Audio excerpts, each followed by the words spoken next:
Writer's Read by LiTracey. Getting that book in children's hands. Hi, I'm Tracey Grice and welcome to the Writer's Read podcast. One of the quotes that inspires me in my practice as a teacher, in fact it's the one that sits front and centre of my desk at school, is written by Nancy Atwell, an internationally acclaimed author, and she says that for students of every ability and background, it's the simple, miraculous act of reading a good book that turns them into readers. Because even for the least experienced, most reluctant reader, it's the one good book that changes everything. The job of adults who care about reading is to move heaven and earth to put that book into a child's hands. And that's why this podcast exists. This episode is a special professional development edition that focuses on evidence-based practices that are being shared by experts in the field of reading. I was really fortunate recently to attend 2 days of professional learning with American educational consultant Matt Glover. He has authored and co-authored many books, including Engaging Young Writers, Projecting Possibilities for Writers, The Teacher You Want to Be, Already Ready, and I Am Reading. And it was this last book, called I Am Reading, that he co-authored with Kathy Collins, that helped me to think about our earliest readers in different ways.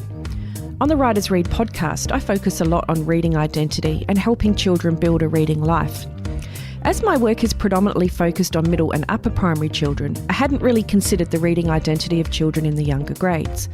For example, the image we have of children who aren't reading conventionally, but are making meaning from text and valuing the higher order thinking that these children display. So to have my thinking nudged by Matt has given me new insights into the lives of our youngest readers. In my chat with Matt, you'll hear more about his inspirations around empowering young readers and some practical tips for nurturing the identity of all readers. I managed to grab 10 minutes of Matt's time during his visit in Adelaide, and I started by asking him what inspired him to go down the pathway of empowering young readers. Yeah, I think it comes from one of the things I just care about in education in general is children's energy and engagement, whether it's in reading, whether it's in writing, whether it's in any area. Because it's very difficult to become a better reader unless you enjoy reading. It doesn't have to be your favorite thing in the world, but it's hard to be a better reader if you don't like reading, right? Just like it's very difficult to be a better writer if you don't enjoy writing. And so much of this comes from that exactly what you're saying. I care about engagement and energy in all areas. And I think especially with reading because I end up seeing so many reluctant readers. And probably the biggest concern, or one of the biggest concerns I have is children who stop reading, right? Where children lose their reading identity most often is in high school, right? Where they can still read, but they don't, right? They don't choose, they don't have a reading life. And so I think when we're working with young children, we have to do everything we can to support children's identity of themselves as readers. The other thing that, in the particular work I do with young children, is I become very concerned when children don't think they can read, even though they can. All of our 3 and 4-year-olds in school can read, but they didn't say read conventionally, right? Decoding text, but they can all read. They can all make meaning from a text. And it gets at our definition of really what is reading, which is making meaning from a text. So it concerns me greatly if any 4-year-old tells me that they can't read, because they can. Right? And it worries me. In fact, my only goal really for 3 and 4-year-old writers is that they have an identity of themselves as a reader, because I'm concerned if they don't think they can do something they can do. If there's this readiness notion of, well, I'm getting ready to read, but I'm not already. If they can make meaning from a book, if they can say anything for the page, I'm talking about the full range, then they're readers. So this really, to me, speaks to the conference theme that we're going to be working towards tomorrow, empowering young readers. Why is this an important thing for teachers to hear? Yeah, certainly, again, just from an engagement standpoint, difficult if children are not enjoying reading. And there's so many things with older readers and younger readers, but that impact energy and engagement. One of the areas I care particularly about is the issue of choice. Right, and helping children find books that they want to read. Right, and the more restrictive we are in our choices of what they read, the more difficult it is to become a strong, competent reader. And so, if we just look at those issues of energy and engagement, I'd have to be thinking about how do we help children find books on topics that they care about, and I'd have to think about also genres they care about, which may not be our same as our favorite genres or topics as teachers. But I think the thing we have to privilege first and foremost, more than anything, is what genres and topics are of interest to particular children. And if we don't know that, then we're fighting an uphill battle right off the start. So I hear you saying that knowing your readers is a really important thing, for a starting point perhaps for teachers. Yeah, I would want to know right at the beginning of the year, what's everyone's favorite topic, what's everyone's favorite genre. I say that both with reading and writing. I want to know by the end of the first month of school, who are my graphic short story writers, who are my informational writers, who are my story writers, who are fantasy writers. And that often, not always, but often aligns with what children want to read. And so if you look at what, you go and interview 4th and 5th graders and ask them what they're reading, right, what they love to read, the most common response you'll get is fantasy. Fiction fantasy, at least in the United States, is what we'll hear over and over. And if you ask them what they want to write, the most common response is fiction fantasy writing. And yet when you look in writing at writing units, fiction fantasy is the most underrepresented unit in some places, at least not all places, but some places with 4th and 5th graders. So there's often a mismatch between what children want to read and what they want to read about and what they're actually being asked to read in school. Okay, so in terms of then how we meet the needs of these readers, what would you say about the use of classroom libraries and their importance in supporting young readers find books that are of interest to them? Yeah, so you're going to need relatively large classroom libraries, right? Since children are going to be reading different things, if they have choice, they're not all going to be reading the same thing.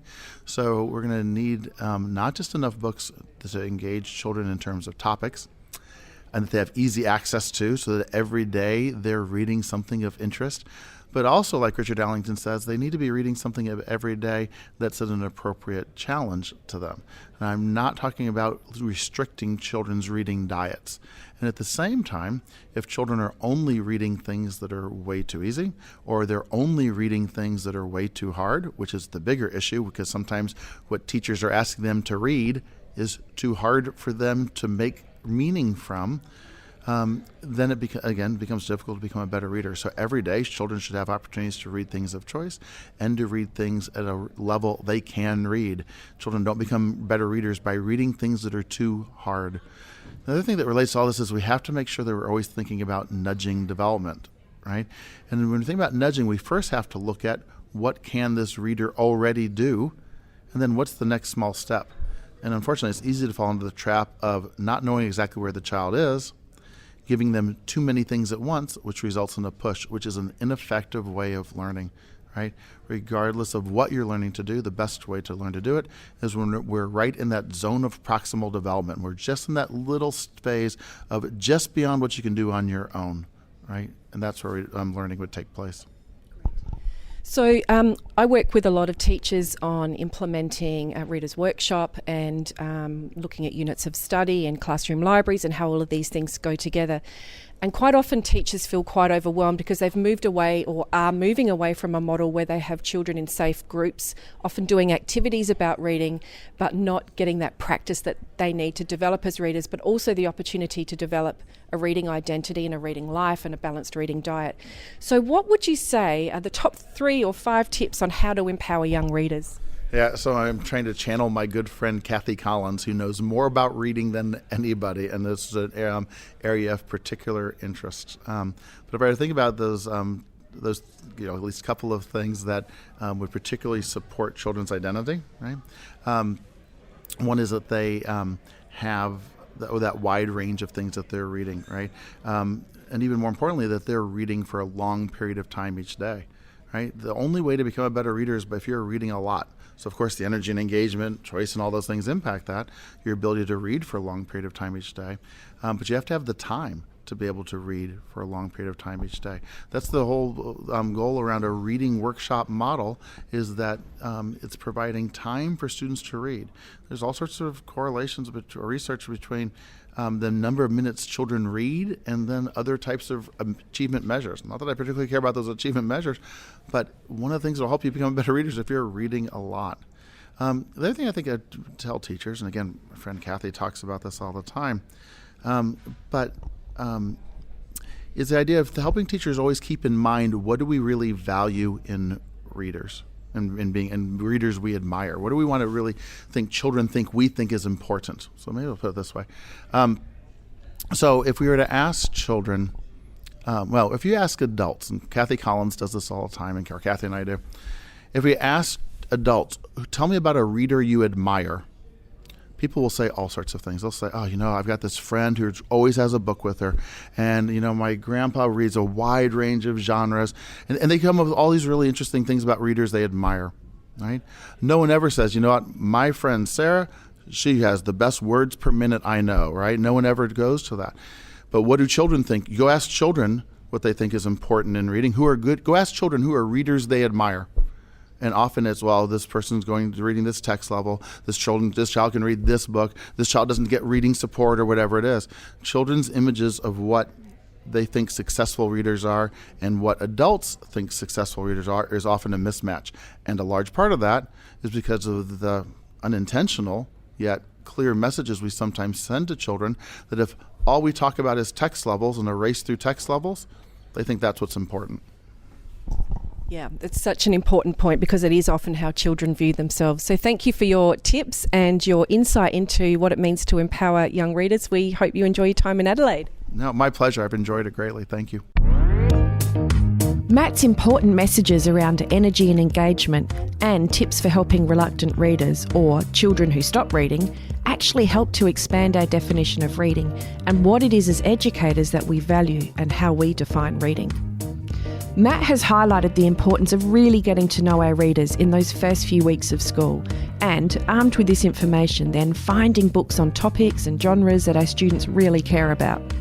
The classroom library is really pivotal in supporting students to have access to books they can and want to read. It's therefore essential that we provide time and choice for students to read these books.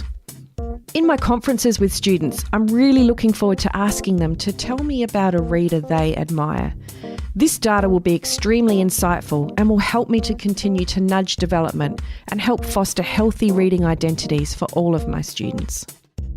These are just a few of my key takeaways that I thought I'd share with you. As always, we'd love to hear your feedback, so jump on the Writers Read Facebook page and leave us a comment. Writers Read by LiTracey. Getting that book in children's hands. Follow us on Facebook, Twitter and Instagram @Writers Read by LiTracey, a Dave and the Beanstalk production.